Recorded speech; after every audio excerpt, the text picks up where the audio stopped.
안녕하세요. 저는 빛의 변화에 따른 광합성 속도를 대해 발표할 3학년 S1반 장성환이라고 합니다.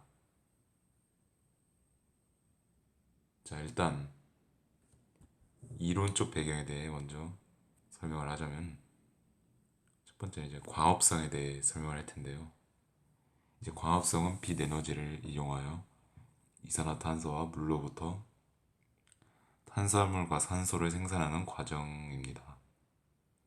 광합성은 식물체에서 일어나며 무기물로부터 유기물이 합성되는데 지구에 존재하는 독립영양 생물들은 광합성을 이용하여 생존에 필요한 에너지를 얻는 반면에 종속영양 생물들은 독립영양 생물로부터 에너지를 얻습니다.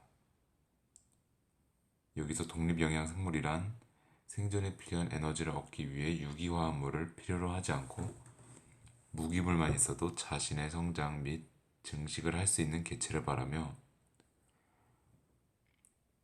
종속영양 생물은 생존에 필요한 에너지를 얻기 위해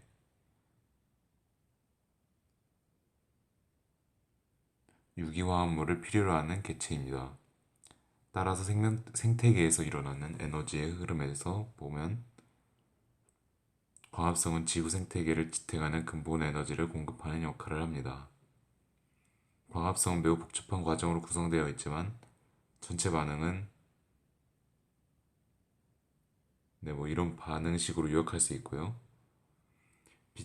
빛에너지를 이용하여 대기 중에 존재하는 이산탄소와 물로부터 탄수화물, 여기서 말하는 탄수화물이란 6개의 탄소를 가진 당류를 말하며 육탄당을 지칭하는 것입니다.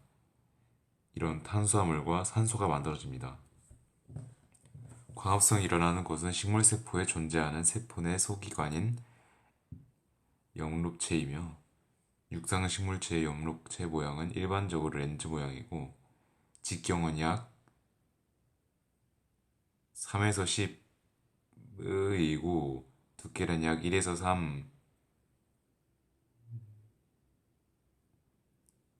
3인데, 솔직히 이 단위를 어떻게 불러야 되는지 잘 모르겠네요. 어쨌든 엽록체는 적어도 3개 이상의 막계를 가지고 있습니다. 맨 바깥쪽으로부터 외막, 내막, 틸라코이드 막계로 구성되어 있습니다. 이제 틸라코이드는 동전을 쌓아놓은 모양을 하고 있고, 이 주변을 스트로마라는 액체가 싸고 있습니다. 딜라코이드의 내부를 루멘이라고 하고, 광합성 반응 중 명반응은 딜라코이드에서 일어나고 암반응은 스트로마에서 일어납니다. 광합성의 반응은 크게 명반응과 암반응으로 나눌 수 있는데, 명반응은 빛 에너지를 화학 에너지로 전환시키는 반응이며 딜라코이드 막에서 일어납니다. 명반응은 딜라코이드 막에 존재하는 4개의 단백질 복합체에 의해 일어납니다. 암반응은 스트로마, 여기서 스트로마는 엽록소를 함유하고 있지 않는 곳에서만 일어나고요. 암반응은 명반응에 이어서 일어나며 매우 복잡한 효소 반응들로 이루어져 있습니다. ATP나 환원력이 있는 물질이 있으면 빛이 없는 상황에서 이 반응이 일어나기 때문에 암반응 혹은 광비의존적 반응이라고 부릅니다.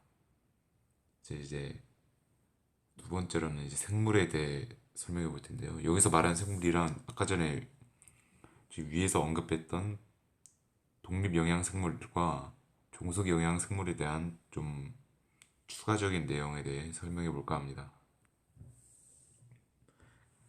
일단 독립영양생물은 생물체가 다른 생물에게 영양분을 이전하지 않고 독립영양을 통해 영양분을 생성하며 살아가는 생물을 말합니다.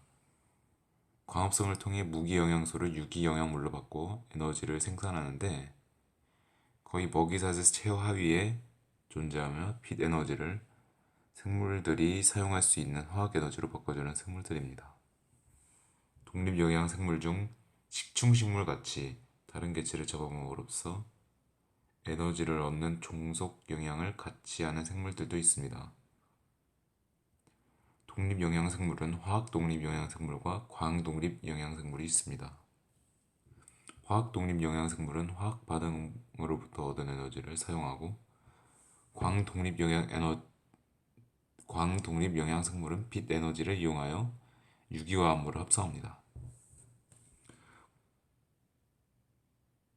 광독립영양생물이 빛 에너지를 생물체 내에서 사용한 화학 에너지의 형태로 변환 저장하는 과정을 광합성이라고 합니다. 종속 영양생물은 생육에 필요한 탄소를 얻기 위해 유기화합물을 이용하는 생물을 말합니다. 생물 연쇄에서 소비자 또는 분해자를 말하며 독립영양생물의 반대 개념입니다.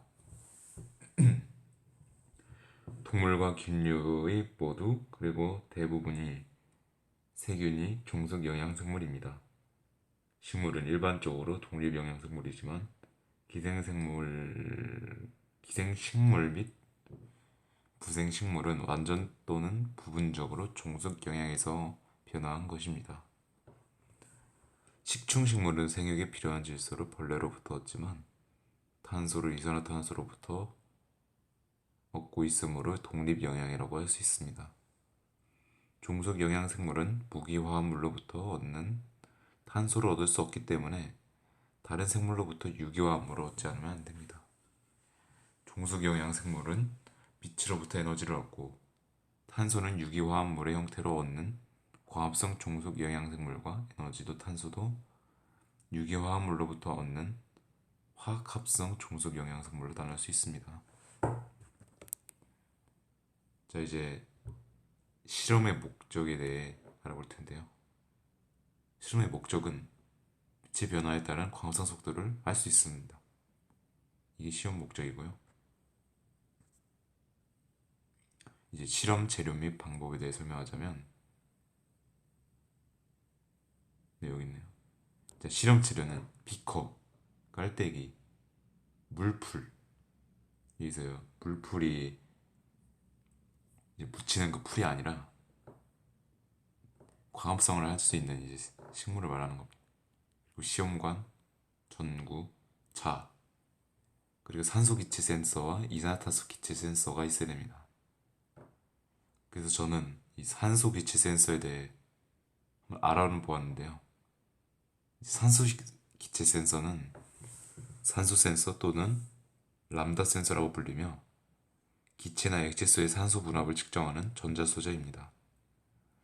이것은 1960년대 후반 로베르트 보쉬에 의해 개발이 되었고 산소 센서는 크게 농담 전지식과 자기식으로 나눠집니다.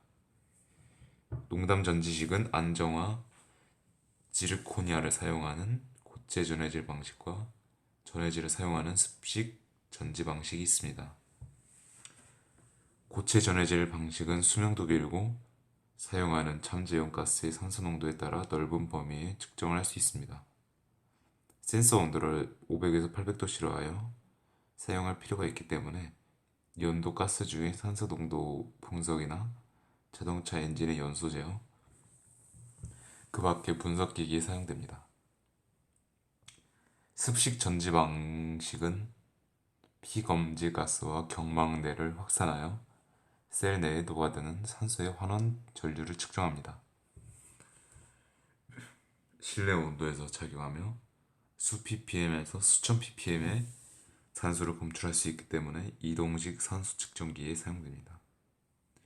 이 방식은 전해액이 보존 시에 경막이나 실 부분을 통해 상실되기 때문에 수명은 1에서 6개월 정도입니다.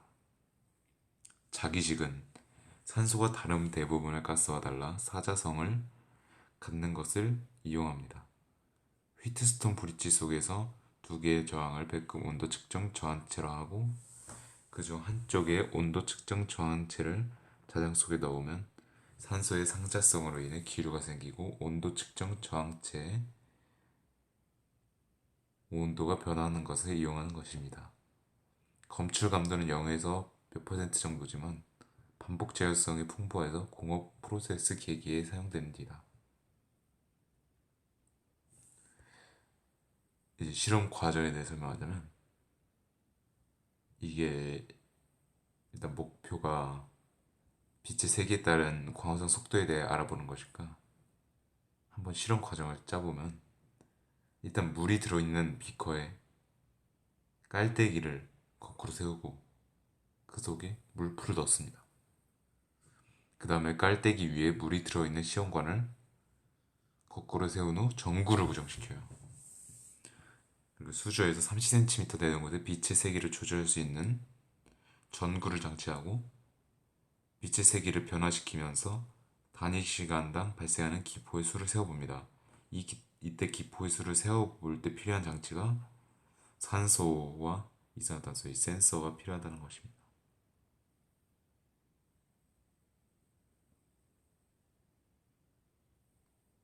끝입니다. 여기는 이제 출처에 대해 설명한 거고요.